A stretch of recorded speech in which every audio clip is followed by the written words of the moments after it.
Bonjour à tous, on se retrouve aujourd'hui du coup pour faire, pour que je vous montre et que je vous explique comment je fais mon rangement de dies. Donc j'ai, ouh c'est lourd, des caisses comme ça là que j'avais acheté chez Action, voilà. Elles mesurent, alors,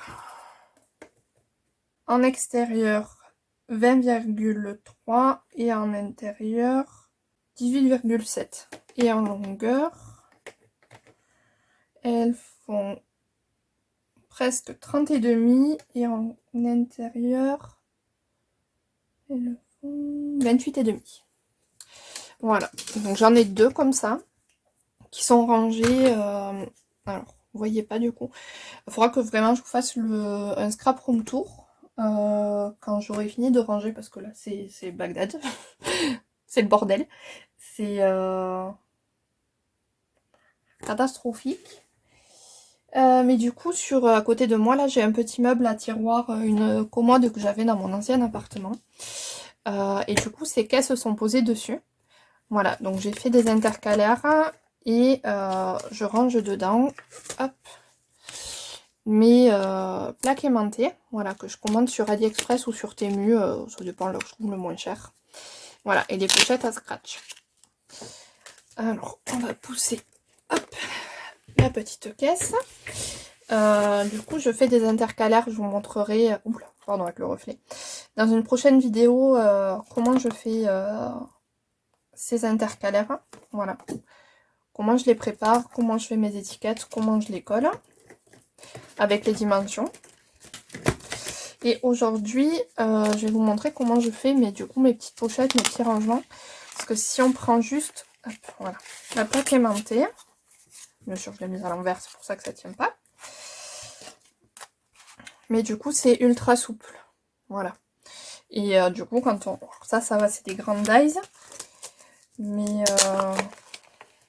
par exemple, sur celui-là, voilà, c'est limite. Du coup, ça peut se décoller, ça tient pas bien quand on veut les remettre. Voilà, c'est tellement mou que ça tient pas. Donc, j'ai fait...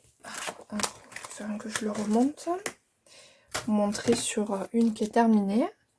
Voilà. Donc, j'ai... Donc, pareil, ma plaque aimantée.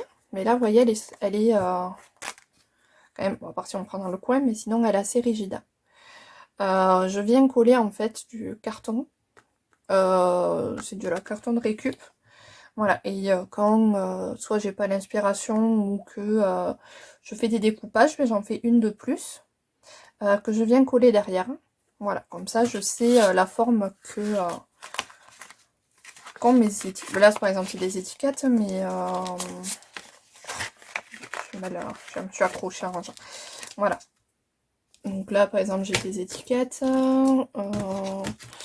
Mais sur mes dies bordure, par exemple, ceux-là je les ai fait. Voilà. Comme ça, je sais les bordures que j'ai dedans, qu'est-ce qu'elles rendent et comment ça rend. Voilà. En gros, je vous en montre un autre avec celui-là, avec toutes ces bordures. Mais du coup, j'ai tout.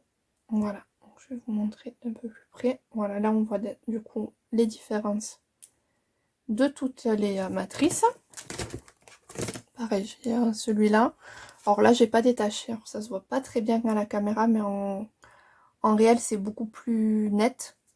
Mais du coup, ça me permet d'avoir aussi la taille de la découpe et de savoir qu'est-ce qu'on met dedans.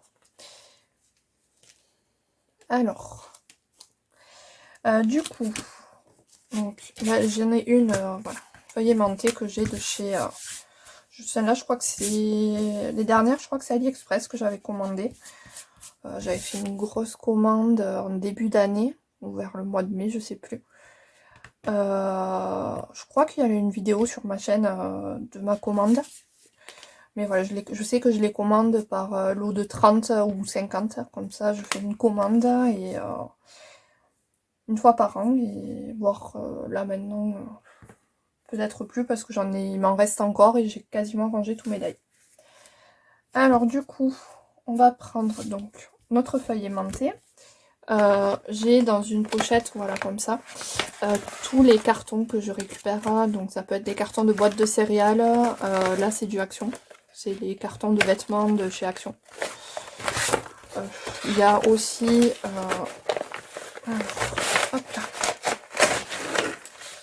Les cartons, comme ça là, des blocs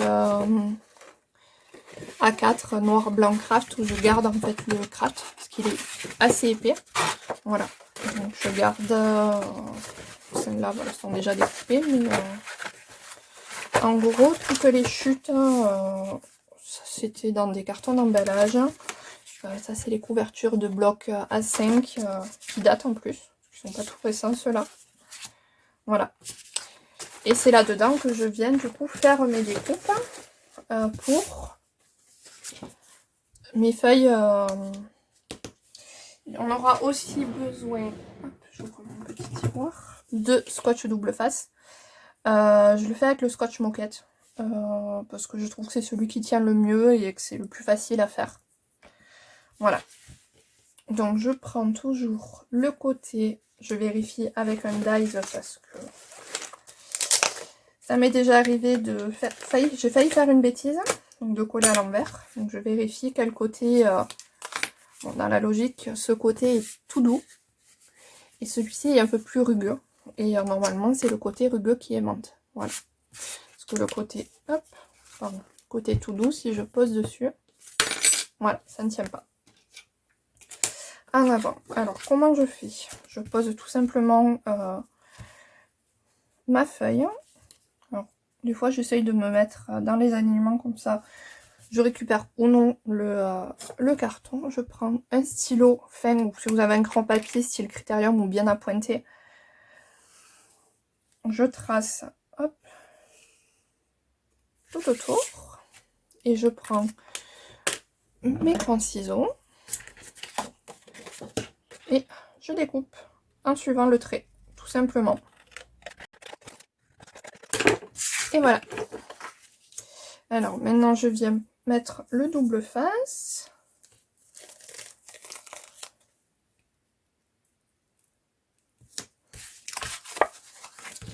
Alors, par contre là du coup je prends le cutter parce que je trouve que c'est le plus facile pour moi pour couper. Alors, petite bande, hop, on nettoie là.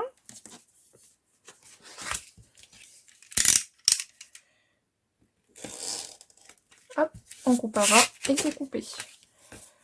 On remet une deuxième bande.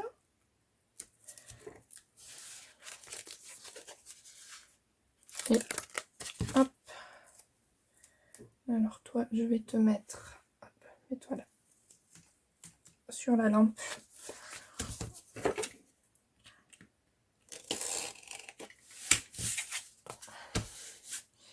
Et là, on vient pareil, remettre une bande.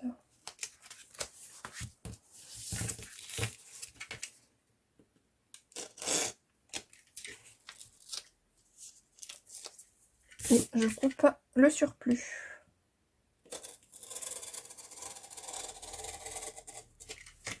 Ce qui me fait pareil une petite bande. Ils se sont collés. Mets-toi dessus. Voilà. Et du coup, j'ai ma feuille qui est toute prête. Je défais la pellicule. Alors du coup, je prends ma feuille, donc j'ai dit le côté lisse et le côté rugueux dessus. Je me positionne, alors hop, que vous y voyez bien. Je me mets en bas là où j'ai pas enlevé la protection. Comme ça, je sais que je suis bien centrée.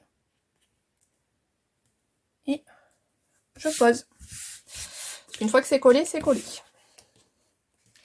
Et si on essaye de décoller ces feuilles aimantées, elles sont tellement fines qu'elles cassent. Donc il faut vraiment pas se louper. Donc c'est comme ça que je fonctionne pour coller. Alors Voilà, des fois j'ai pas tout à fait coupé juste. Donc je prends une de mes lames, ma règle, et je viens hop,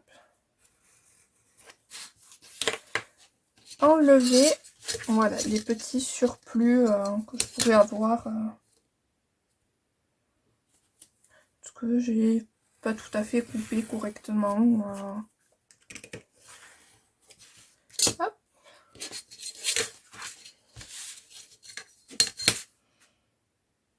Alors après, on peut aussi mettre le double face sur la feuille aimantée et la coller et venir découper tout autour. Là, j'ai coupé un peu, juste. Voilà. Enfin, on prend la feuille, on met le scotch double face et on vient la coller et on coupe tout autour. C'est une autre des solutions aussi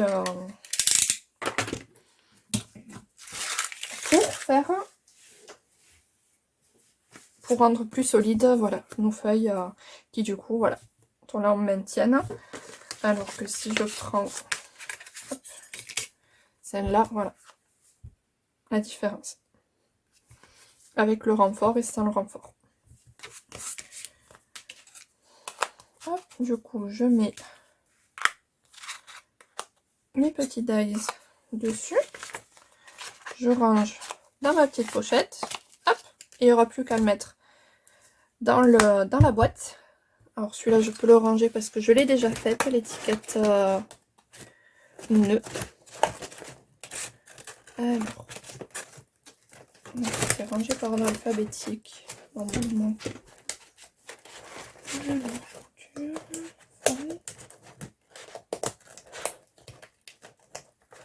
Voilà, bah, bien sûr c'est tout au fond. Voilà, hop, et rangé. Voilà, du coup je continue avec tout le reste. Parce que j'en ai une bonne petite pile à faire. Voilà, et du coup je vous montrerai voilà, la semaine prochaine comment je fais mes intercalaires. Voilà, avec la plastifieuse et voilà. Donc je vous souhaite une bonne fin de journée ou début de journée en fonction de quand vous regarderez cette vidéo. Si cela vous a plu, petit commentaire, petit pouce en l'air pour me dire voilà ce que vous en pensez. Je vous fais plein de scrap bisous et je vous dis à très vite. Prenez soin de vous. Bye!